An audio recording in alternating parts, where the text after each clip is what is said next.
Bon, donc, nous avons réalisé maintenant notre moule que nous allons pouvoir récupérer. Donc, nous avons moulé notre master. On démoule tout simplement le silicone. Je vais retirer tranquillement mon master. Voilà, le silicone se retire. Et l'avantage du silicone, c'est que la souplesse permet de démouler y compris des parties qui sont assez sensibles comme la queue. Voilà, donc j'ai retiré le master que l'on a mis tout à l'heure, et voilà, mon moule est prêt à être utilisé. Alors, comment est-ce que je fonctionne? Je vais réchauffer au micro-ondes mon plastileur, je vais mettre mes colorants dedans, et je vais couler. On peut réchauffer également à la casserole. L'inconvénient de la casserole, c'est qu'il est très difficile de bien maintenir la température. Moi, je l'utilise lorsque je dois faire des grosses quantités, parce que ça fait des quantités plus importantes à chauffer. Pour faire des petites quantités, le micro-ondes avec des béchères sont beaucoup plus pratiques. Donc, je prends mon plastileur. Une chose, il faut toujours bien agiter le plastileur pour éviter les démélanges. Et je vais couler mon plastileur dans mon bécher. Ici, je n'ai pas besoin de beaucoup de quantité pour l'instant. Voilà. Et je vais mettre mes produits au micro-ondes. Alors, il faut apprendre à connaître son micro-ondes. Dans un premier temps, je vais mettre environ 1 minute pour pouvoir voir comment ça fonctionne. Il faut surveiller pour que le produit devienne légèrement transparent. Dès que le produit est transparent, je vais l'agiter un petit peu pour pouvoir bien homogénéiser l'ensemble du plastileur. Une fois qu'il est transparent, je vais pouvoir ajouter mes colorants en voyant très exactement le rendu final, ce qui n'est pas le cas puisque on voit que le produit, lorsqu'il est à l'état brut, il est opaque, blanc comme du lait, et donc je ne verrai pas la quantité de produits et de colorants ou de paillettes que je vais mettre dedans. Donc, toujours surveiller le micro-ondes. Il vaut mieux réchauffer en plusieurs fois quand on ne connaît pas bien son micro-ondes, puisque la température et le temps de chauffage dépendent de la masse que l'on fait chauffer. Donc il vaut mieux faire 30 secondes et à nouveau 30 secondes que de faire 1 minute et de faire surchauffer le produit, ce qui va le faire jaunir et modifier sa couleur et sa texture. Donc il faut vraiment le sortir lorsqu'il commence tout juste à tourner pour être blanc et légèrement transparent, l'agiter, commencer à mettre les paillettes et puis le réchauffer pour avoir la bonne texture parce que sinon on risque de le brûler. Donc voilà, là on a un liquide qui commence tout juste à devenir transparent. Je l'agite un petit peu pour homogénéiser. Là, il est encore légèrement visqueux. Ça, c'est pas très grave.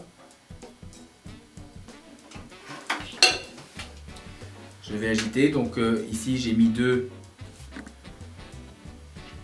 produits pour pouvoir faire un leurre. Donc je remets à nouveau 30 secondes.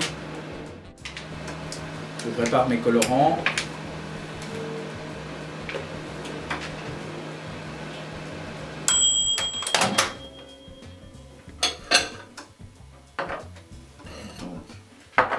Ici, j'ai un produit qui devient déjà bien transparent. Donc je vais pouvoir commencer à mettre mes colorants. Donc les colorants, pour les colorants poudre, là je vais faire le ventre dans une partie, le dos dans une autre partie. Pour le ventre, une pointe de couteau suffit. Ici je vais mettre une couleur violet irisé qui va faire une irisation violette et du blanc qui va me faire un effet nacré sur le ventre. Je mets également quelques paillettes holographiques qui permettent de redonner quelques reflets écaillés sur le ventre. Vous voyez, ce n'est pas la peine d'en mettre beaucoup. Je vais le remettre à chauffer pendant environ 15 à 20 secondes. Pendant ce temps-là, je vais pouvoir préparer le dos de mon leurre. Je cherche à faire une couleur lançon, donc j'utilise une couleur qui va être ce qu'on appelle watermelon. Donc juste quelques gouttes qui me permettent de déterminer la teinte. Quelque chose d'un petit peu épais ici. Voilà, juste quelques gouttes. Et je vais pouvoir remettre mon produit au micro-ondes.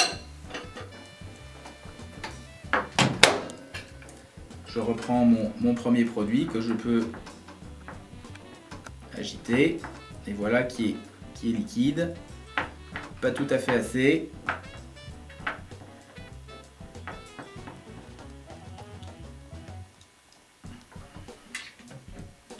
Donc je le remets quelques secondes dans le micro-ondes pour avoir la bonne texture. 10-15 secondes va me donner la bonne texture de suffisamment liquide. J'agite toujours avant de verser pour bien homogénéiser mon produit. Voilà.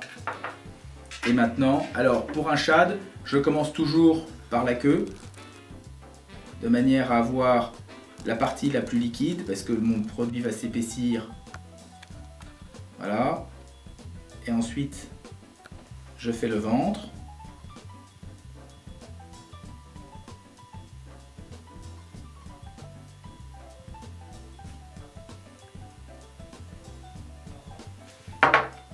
Voilà. Si j'ai un autre moule de près, je vais faire la même chose. Je coule le ventre.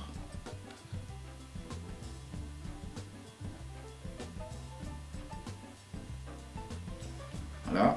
Si je veux mettre un rattle, c'est maintenant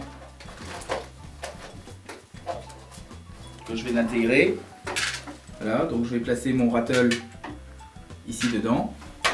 Et je vais pouvoir préparer ma deuxième partie pour faire le dos. Là, je suis un petit peu épais. Donc je vais réchauffer mon produit.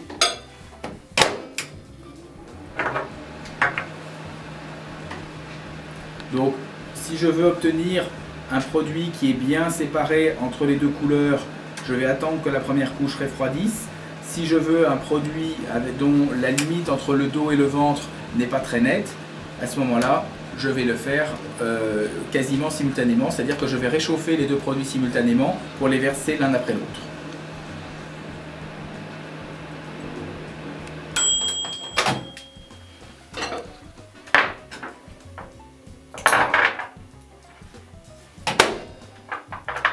Voilà, un produit prêt à être coulé.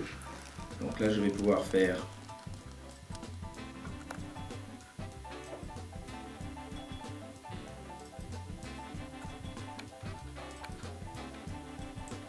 plusieurs passages puisque en refroidissant le plastileur va se rétracter légèrement et pour éviter d'avoir un creux sur le dessus du leurre, je fais plusieurs passages.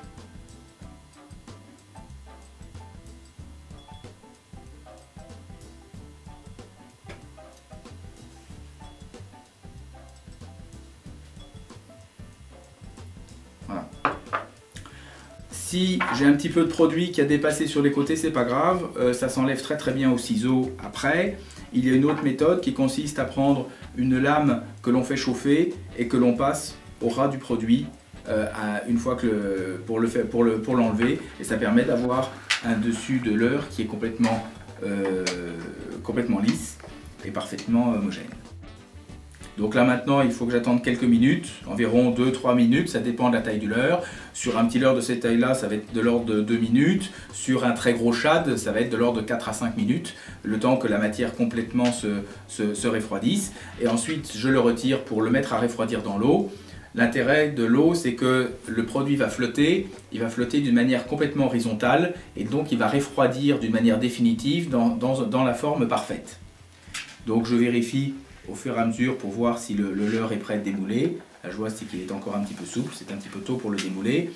Le danger, si je le démoule alors qu'il n'est pas complètement pris, je vais le déformer d'une manière définitive. Donc pendant ce temps-là, si je veux faire d'autres leurres, je peux préparer mes autres leurres et les autres couleurs pour préparer les moules suivants. Donc on peut les faire à la suite les uns des autres. C'est pour ça que je conseille en général de faire plusieurs moules avec eux-mêmes plusieurs leurres à l'intérieur, c'est-à-dire de faire plusieurs modèles les uns à côté des autres dans un même moule. Ça permet, avec une quantité que l'on chauffe, de mieux maîtriser la température et de couler les leurres les uns après les autres. Donc ça fait environ 1 minute et demie, 2 minutes. Le moule, je peux contrôler par pression que le leurre est pris. Donc j'ai simplement à démouler mon leurre. Le voilà qui arrive. Pour la queue, pour éviter, grâce au silicone, on a une souplesse qui permet d'écarter un tout petit peu. Et je dégage ma queue tranquillement. Et voilà, j'ai mon leurre qui est prêt. Le rattle qui est à l'intérieur.